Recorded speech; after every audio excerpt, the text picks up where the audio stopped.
দর্শক আমন্ত্রণ আজকে চট্টগ্রামে। আর শুরুতেই জানাবো শিরোনাম। এবার বন্দরনগরীতে কিশোর গ্যাংয়ের হাতে তরুণ খুন, পাড়া মহল্লায় ত্রাসের রাজত্ব, আতঙ্কে সাধারণ মানুষ। ওই ছেলেটা বরাবর কূপ দিছে, মানে যে ছেলেটা ফার্স্টে ধরলো এটার জ্ঞান কূপ দিছে, তো কূপ দেওয়ার সাথে সাথে কিন্তু রক্ত ব্লাড বাড়ার পরে ছেলেটা পড়ে গেল। সবাই আতঙ্ক করতেছে, যে কোনো মুহূর্তে মানুষ মারি ফেলতেছে, এটা আতঙ্ক না? এখানে যারা দোকানদার আছে সবাই হতাশ। ফয়েজলেক এলাকায় শিশু হত্যা চেষ্টায় 2 সৎ ভাই গ্রেপ্তার, আহত শফিকুল চিকিৎসাধীন, পারিবারিক বিরোধের জের বলছে পুলিশ। চট্টগ্রামে তালা কাটা চোর চক্রের দৌরাত্ম্য, ব্যবসা প্রতিষ্ঠানে একের পর এক হানা, জড়িতদের ধরতে সিএমপির এমন ভাবে আসছে, মানে একটা মার্কেটে যেভাবে মানে একটা কাস্ট কাটাতে আসে। আমরা এই চক্রটাকে গ্রেফতারে এবং আইনের আওতায় আনার জন্য আমি দাবি জানাচ্ছি।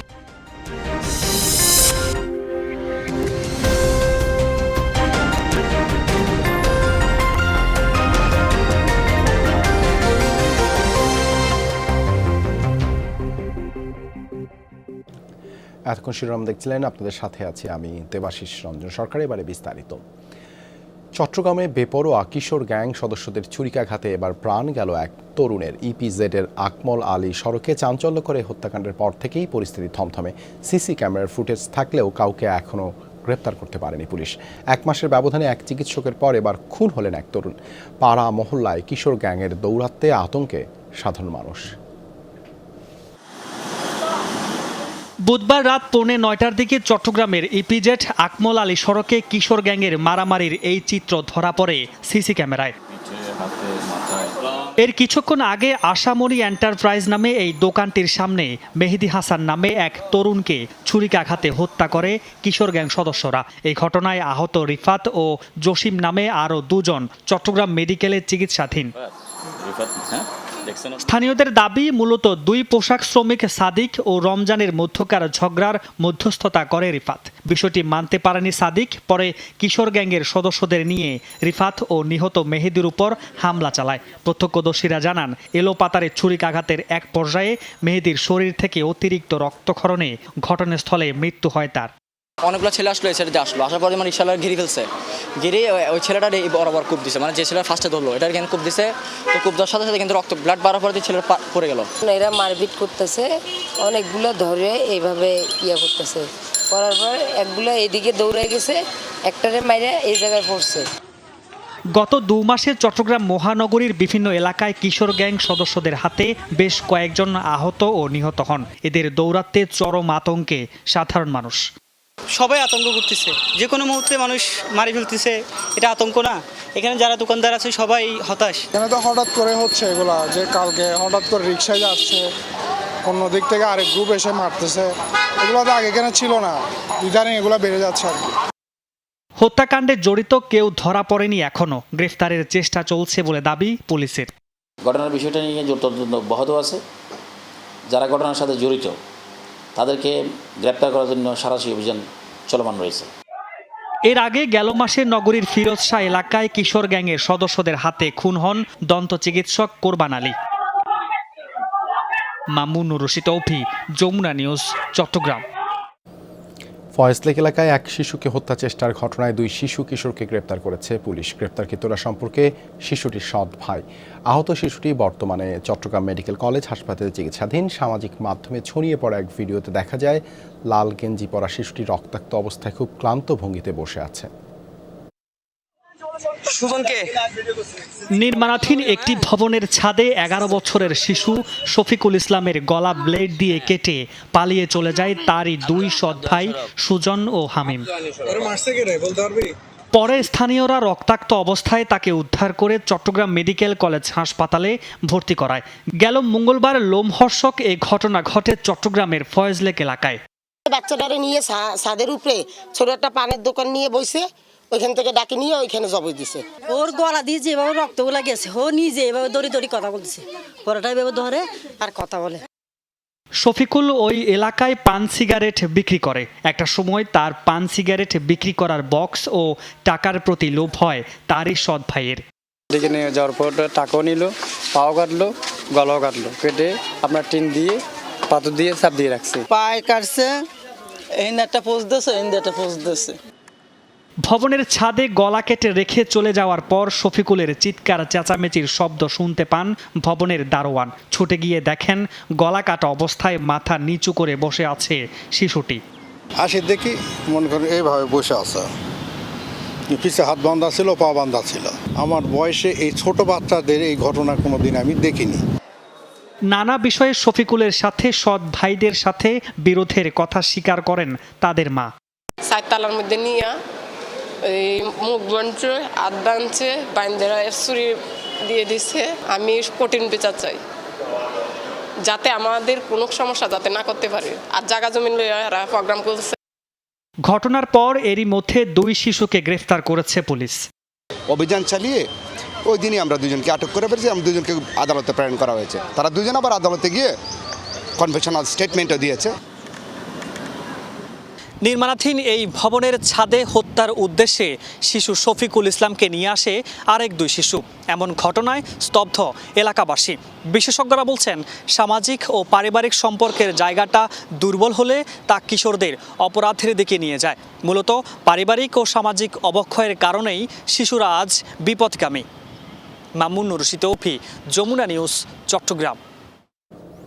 যান্ত্রিক ত্রুটি নিয়ে চট্টগ্রাম শাহ আমানত আন্তর্জাতিক বিমানবন্দরে অবতরণ করে এয়ার আরাবিয়ার একটি ফ্লাইট। নিরাপদে অবতরণ করায় দুর্ঘটনা থেকে রক্ষা পেয়েছে বিমানে থাকা 198 আরোহী। সকালে বিমানটি দুবাই থেকে নির্ধারিত শিডিউল অনুযায়ী চট্টগ্রামে পৌঁছায়। অবতরণের আগে হাইড্রোলিক ফুয়েলের ত্রুটি দেখা দিলে জরুরি সহায়তা চাওয়া হয়। বিমানবন্দর ম্যানেজার জানান, আগে থেকে জানানোয় প্রয়োজনীয় সুরক্ষা ব্যবস্থা নেওয়া হয়েছিল। 191 জন যাত্রী এবং 7 জন ক্রু নিয়ে বিমানটি রানওয়েতে নিরাপদে অবতরণ করে। সেখানে প্রায় 12 মিনিট দাঁড়িয়েছিল, পরে বিমানটি রানওয়ে থেকে সরানো হয়। দেশজুড়ে সক্রিয় সংঘবদ্ধ তালা কাটা চক্র, তাদের কায়দা বেশ অভিনব। সম্প্রতি চট্টগ্রামে বেশ কয়েকটি মার্কেটে ও দোকানে তালা কেটে চুরির চিত্র ধরা পড়ে ক্লোজ সার্কিট ক্যামেরায়। চক্রের প্রধান মালুচোরা এক জেলা থেকে আরেক জেলায় যাওয়ার পথে তালা কেটে চুরি করতে করতে যাওয়াই তাদের বৈশিষ্ট্য বলে দাবি গোয়েন্দা পুলিশের। কাঁধে ব্যাগ ও মাথায় ক্যাপ পরা এই ব্যক্তিসহ সিসি ক্যামেরার ফুটেজে যাদের দেখা যাচ্ছে, এরা সবাই তালা কাটা গ্রুপের সক্রিয় সদস্য। গত 9 এপ্রিল দুপুরে চট্টগ্রামের তামাকুমুন্ডি মোবাইল মার্কেটে তালা কেটে চুরির চেষ্টা করে ব্যর্থ হয় চক্রটি। এর আগেও এই মার্কেটের 2টি দোকানে তালা কেটে দোকান চুরির চেষ্টা চালায় তারা। তালা কাটতে পারলেও লোকজন টের পাওয়ায় ভেতরে ঢুকতে পারেনি। একের পর এক এমন ঘটনায় আতঙ্কে ব্যবসায়ীরা। তারা 3 জন আসছিল এবং এমনভাবে আসছে, মানে একটা মার্কেটে যেভাবে মানে একটা কাস্ট খাটাতে আসে বাজার করার জন্য, সেভাবে সাজিয়ে আসছিল। তারা 3 জন হাতে এবং শপিং ব্যাগ ছিল। প্রশাসনের নজরদারি দরকার এবং প্রশাসনের সহযোগিতার মাধ্যমে খুব দ্রুত সময়ে আমরা এই চক্রটাকে গ্রেফতারে এবং আইনের আওতায় আনার জন্য আমি দাবি জানাচ্ছি। সিএমপির গোয়েন্দা পুলিশের এই কর্মকর্তা এর আগেও এ চক্রের 7 জনকে গ্রেফতার করেছিলেন। চক্রের প্রধান মালুচোরার নামেই অপরাধ জগতে তাদের পরিচিতি।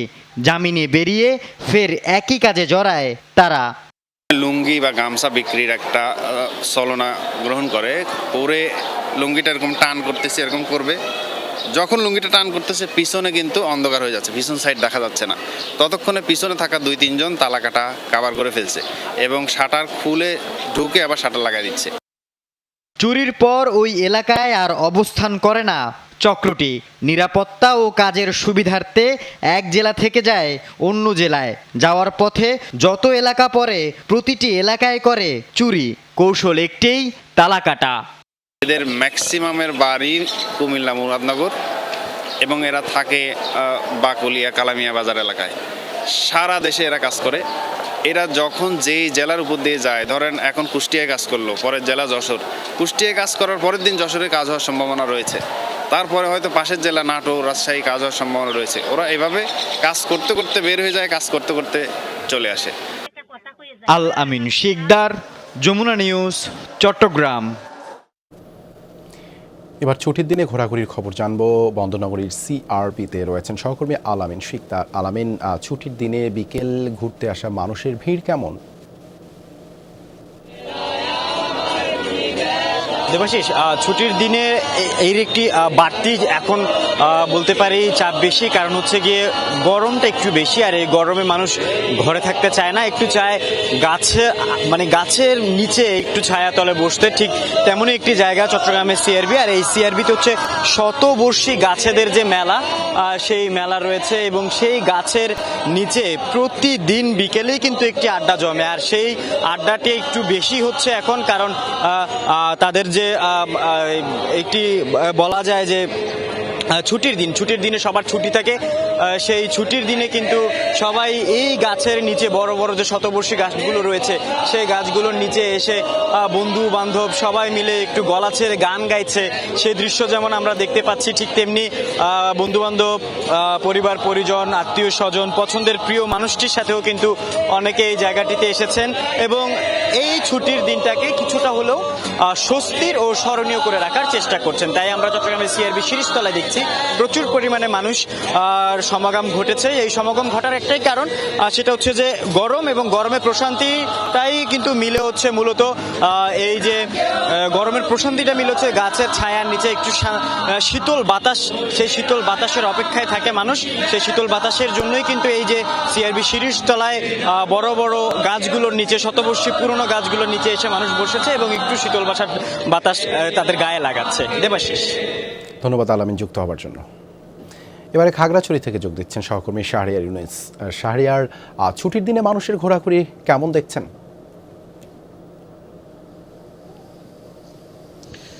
দেবাশিস, আপনি তো জানেন যে পার্বত্য চট্টগ্রাম একটি পর্যটনময় এলাকা। সেই পর্যটন এলাকা হিসেবে সারা বছরই দেশের বিভিন্ন স্থান থেকে খাগড়াছড়িতে পর্যটকরা ঘুরতে আসেন, এবং এখানকার বিনোদন কেন্দ্রগুলো সবসময়ই অনেকটা পর্যটকদের পদচারণায় মুখর থাকে। সেই অবস্থার তেমন একটা পরিবর্তন হয় না, আমরা ছুটির দিন বলি কিংবা উৎসব পার্বণে বলি। তবে বেশ কিছুদিন ধরে খাগড়াছড়িতে পর্যটকের আনাগোনা কিছুটা কমেছে, যার দরুন হচ্ছে যে খাগড়াছড়ি থেকে রাঙামাটি সাজেকমুখী পর্যটকের সংখ্যা কিন্তু বেড়েছে। আর এছাড়া খাগড়াছড়িতে আমি দেখেছি যে খাগড়াছড়ি পার্বত্য জেলা পরিষদ পার্ক, আলুটিলা, তারেংচুমুই, রিসাংজনা সহ যে সকল বিনোদন কেন্দ্র এবং পর্যটন স্পট রয়েছে সবকটিতেই পর্যটকরা কম বেশি হলেও ঘোরাফেরা করছে, সাথে স্থানীয়রাও থাকছেন। অর্থাৎ ভ্রমণ পিপাসুরা বরাবরই পাহাড়ে আনাগোনাটুকু থাকে, এবং সেই তুলনায় যদি বলতে যাই তাহলে খাগড়াছড়ি জেলা পরিষদ পার্কে আজকে আমরা মোটামুটি একটু পর্যটক দেখতে পেয়েছি। তবে অন্যান্য বারের তুলনায় আজকে ছুটির দিনে কিছুটা কম বলে সেটি পার্ক সংশ্লিষ্ট আমাদেরকে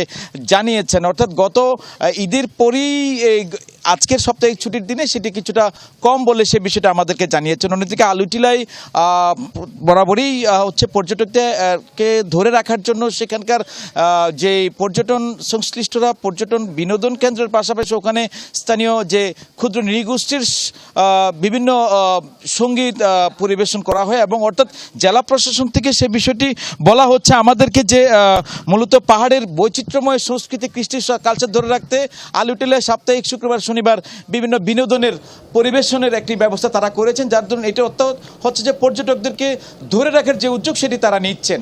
দেবাশিস, ধন্যবাদ শাহরিয়ার যুক্ত হবার জন্য। কক্সবাজারে শুরু হয়েছে ঐতিহ্যবাহী ডিসি সাহেবের বলি খেলার 69তম আসর।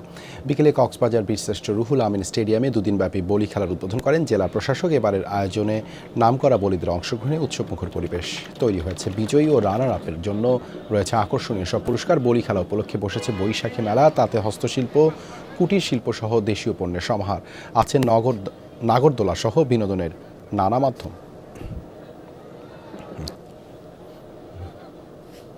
বলি খেলার আরও খবর জানাতে যোগ দিচ্ছেন সহকর্মী এহসান আল কুতুবী। এহসান, প্রতিযোগিতার বিস্তারিত জানাবেন। মেলায় আসা মানুষের ভিড় কেমন?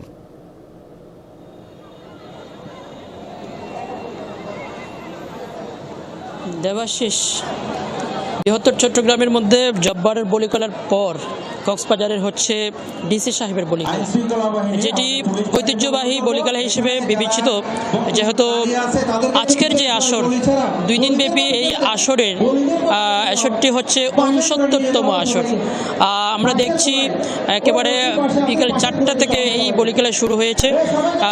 দেশের প্রত্যন্ত অঞ্চল থেকে প্রায় অর্ধশত বলি এখানে অংশগ্রহণ করেছেন এবং আমরা একটু আগে দেখেছি আজকে যেহেতু বাছাই পর্ব, কালকে হচ্ছে যে ফাইনাল খেলা অনুষ্ঠিত হবে।